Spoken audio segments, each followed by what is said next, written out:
la persona que nos ayuda a entender un poco mejor los temas de la comunidad latina frente a Latinoamérica y los Estados Unidos.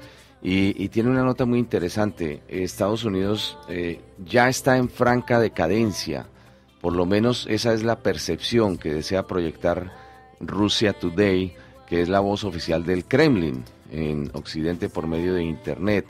Dice Carlos Alberto que más allá de la propaganda se pregunta si es verdad, y si es verdad que ya Estados Unidos está en una decadencia, y qué pretende Rusia al mostrar esto. Vamos a saludar a nuestro analista esta mañana, Carlos Alberto.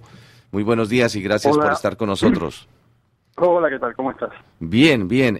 Interesante la nota sobre la decadencia norteamericana y lo que quiere presentar Rusia.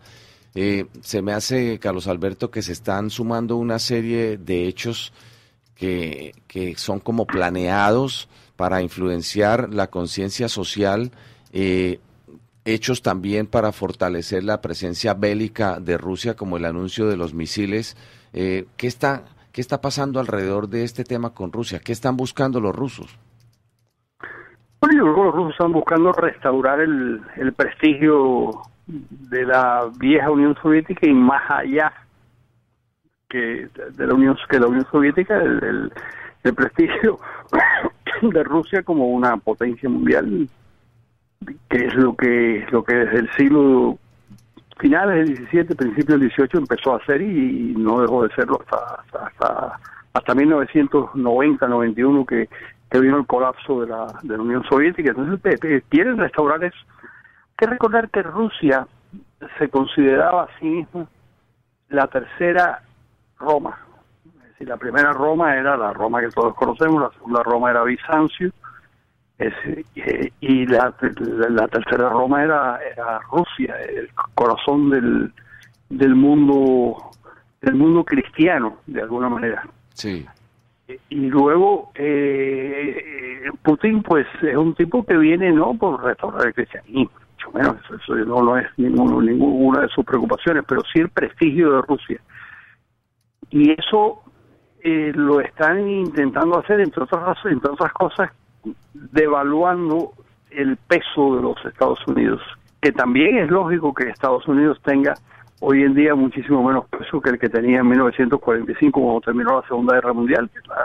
La mitad de la producción mundial era norteamericana, 50% del Producto Interno Bruto del planeta era norteamericano. Bueno, eso es lógico que haya decrecido en la medida en que se han recuperado Europa, que se ha recuperado la propia Rusia, China, que va a pasos muy rápidos también a convertirse en una gran potencia, de manera que no es que Estados Unidos, no es que se produzca una decadencia norteamericana, es que se ha producido también un fortalecimiento de otros sectores del mundo que estaban muy deprimidos antes. Claro. Y Estados Unidos sigue siendo la esencia de la nota que escribí, sigue siendo la cabeza del mundo. ¿Por qué? Bueno, porque desde el punto de vista militar, desde el punto de vista científico y técnico, desde el punto de vista universitario, es sin duda la primera potencia del mundo, y porque sus 320 millones de habitantes generan una cantidad de riqueza también envidiable, y es muy difícil, es decir, lo que la proeza norteamericana ha crecido desde 1789, su primer gobierno de cuando es electo George Washington, a la fecha, 230 y tantos años. En ese periodo, haber podido multiplicar por 80 su población, que es la población más heterogénea del planeta, es decir, donde hay todo tipo de etnia, de raza, de grupo, de cultura, de religión, y poder haber integrado eso dentro de un marco institucional común. Eso es, desde el punto de vista social, es una proeza realmente envidiable, y eso es lo que le ha permitido a Estados Unidos seguir siendo la primera potencia del planeta. ¿Por cuánto tiempo? No lo sé, porque evidentemente todos sabemos que los imperios, las potencias hegemónicas dejan de serlo en un momento dado. Claro, Carlos Alberto, antes de continuar con el tema, los invitamos a que estén atentos porque Maradona genera noticia a esta hora de la mañana con un anuncio. Ya vamos a ir con Jaime Bernal que nos va a contar de qué se trata. Pero, Carlos Alberto, mire, el editorial de New York Times el día de ayer nos obliga a revisar esta mañana esa petición que ha hecho el periódico a los Estados Unidos y sobre la cual le quiero preguntar a usted, ¿cómo ve usted como analista político el hecho de que el New York Times le esté pidiendo al gobierno que elimine las restricciones que tienen los ciudadanos americanos para viajar a Cuba? ¿Qué significa esto y qué peso puede tener esa petición de New York Times al gobierno estadounidense? Bueno, yo creo que en el tema cubano el New York Times, más que tratar de crear la agenda del gobierno, es al revés. El gobierno ha creado la agenda del New York Times, es decir, esos 8 editoriales consecutivos sobre la política cubana que debería desarrollar Estados Unidos eran sugeridos por la propia administración norteamericana.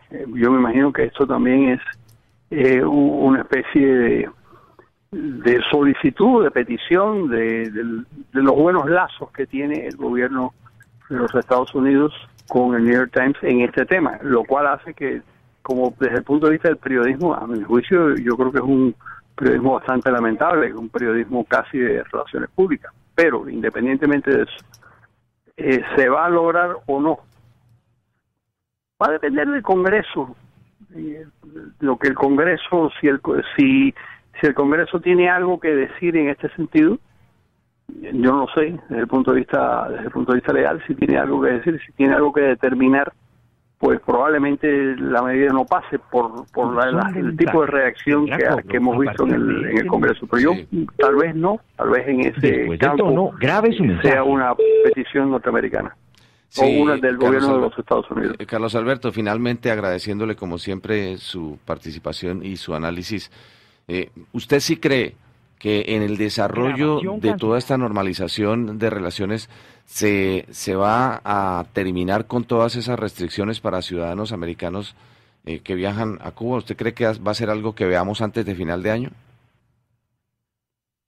Si está en las manos del presidente hacerlo, sí. Yo creo que va a ocurrir. Perfecto. Carlos Alberto Montaner, muchísimas gracias por estar con nosotros esta mañana en Miami Despierta, analizando los temas de la política y todo lo que tiene que ver con el mundo latino y nuestros países. Muchas gracias y buen día. Lo mismo a ustedes. Un abrazo grande para todos.